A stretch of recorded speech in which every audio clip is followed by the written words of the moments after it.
Et bonjour à tous, c'est Karine de Carnet de Jeux et on se retrouve pour la pile à jouer du mois d'août 2024. Donc on va commencer par les jeux que j'aimerais jouer en solo. Donc il y a Final Girl, j'ai récupéré du coup les boîtes à Aurélie. Donc c'est un jeu que j'aime beaucoup et il est vraiment dans mes jeux préférés. Ça fait un petit moment que j'ai pas joué et j'ai toujours en tête de pouvoir vous présenter les différents scénarios, ce que j'ai bien aimé, moins aimé, et pourquoi pas un classement en fonction de mes préférences. Donc Final Girl, c'est un jeu très thématique, très immersif, avec quand même du hasard, hein, ça se joue quand même beaucoup avec les dés. Je vous ai fait plusieurs vidéos de parties sur ce jeu, donc je vous invite à aller voir, je vais mettre dans le i en haut à droite ici, pour que vous puissiez découvrir si vous ne connaissez pas. J'ai ensuite sélectionné Paper Tales, alors j'ai beaucoup joué ces derniers temps à plusieurs. C'est un jeu que je trouve vraiment très très bon, aussi bien pour des joueurs plus occasionnels que un peu plus aguerris. Du coup, c'est un jeu de draft. Hop. Alors là, sur la boîte, c'est 2 à 5, mais en fait, avec les extensions ou même la version intégrale, c'est de 1 à 7. Donc là, ce sera bien pour y jouer en solo. En plus, du coup, j'avais fait un sondage dans l'onglet communauté pour vous demander quel serait le prochain jeu que vous aimeriez avoir une critique de ma part dessus. Et c'est Paper Tales, je ne vais vraiment pas parier sur lui, mais c'est celui-ci qui a remporté du coup le plus de voix. Donc vous aurez une critique sur Paper Tales dans le mois.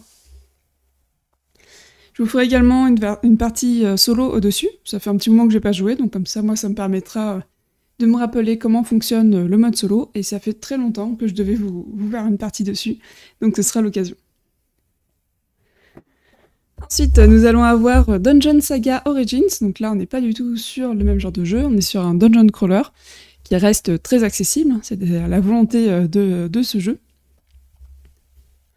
Donc je vous ai déjà fait 3 parties dessus, donc la première a été beaucoup regardée, et bon, il n'y aura pas d'autres parties parce que la troisième a moins fonctionné, mais c'est tout à fait normal, hein. En général on ne suit pas la campagne entière, surtout que la narration dans Dungeon Saga Origins n'est pas très prononcée.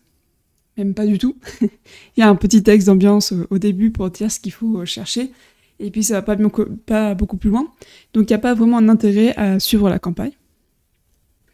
Le jeu fera également l'objet d'une critique de ma part, qui devrait arriver, je pense, dans le mois ou au début du mois suivant. Je vais essayer de le faire dans le mois.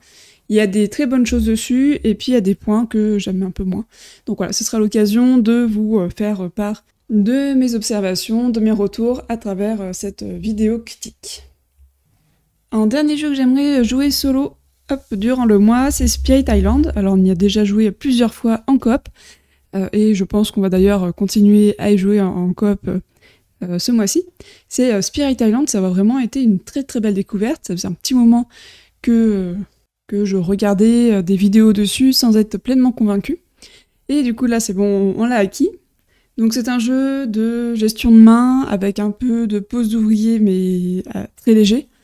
Il y a beaucoup de mécaniques différentes dans ce jeu, ce qui en fait un jeu assez complexe pour des nouveaux joueurs. Par contre ça en fait aussi un jeu vraiment très très bien pour des joueurs un peu plus aguerris qui recherchent plus de stratégie. Les parties sont pas trop longues, on est vraiment sur 1h30 à 2. Et on apprécie beaucoup toutes les deux y jouer, donc voilà, on va continuer à y jouer à 2, ça c'est une certitude.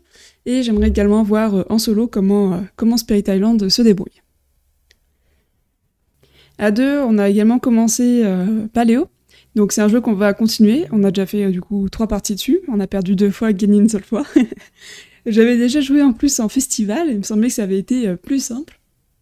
Peut-être qu'ils avaient un petit peu arrangé le départ pour que ce soit plus sympathique pour des joueurs sur un festival. Mais du coup, on apprécie aussi cette difficulté qui nous est proposée. Et voilà, je pense qu'on y rejouera également ce mois-ci. Et enfin, un dernier jeu que j'ai sélectionné, j'ai pris Inflexible, donc là c'est la version Afrique du Nord. On avait beaucoup apprécié la version Normandie, donc celle-ci est la suivante, avec quelques ajouts. Donc voilà, ce sera aussi l'occasion de le découvrir. Donc là, on n'est plus du tout sur un coop, on est vraiment sur de la compétition. Je sais pas si on peut vraiment dire que c'est un wargame, mais en tout cas, ça s'y rapproche énormément. avec des deck building ou hand management, je sais plus trop. Mais voilà, du coup ce sera l'occasion également de le découvrir et de voir s'il est tout aussi bien que son prédécesseur Normandie. D'ailleurs, il y a la version renforcement, je crois, qui s'appelle, qui va bientôt sortir, qui est prévu, qui est en train d'être traduit par Notes Publishing, et qui apporte notamment un mode solo avec une campagne.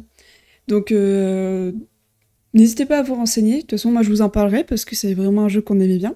Donc en solo j'aimerais beaucoup le découvrir aussi. Et voilà. Si ça peut vous intéresser, sachez que ça devrait arriver. Donc voilà pour ma pile à jouer pour le mois d'août. N'hésitez pas à me dire en commentaire ce que vous avez prévu de jouer ce mois-ci. On se retrouve très bientôt pour des vidéos parties sur Paper Tales. On aura également des critiques sur ces jeux. Et à la fin du mois, je vous ferai un retour, un avis express sur les différents jeux que j'aurais pu jouer ce mois-ci. Merci beaucoup d'avoir regardé cette vidéo, je vous dis à très bientôt, et en attendant, amusez-vous bien!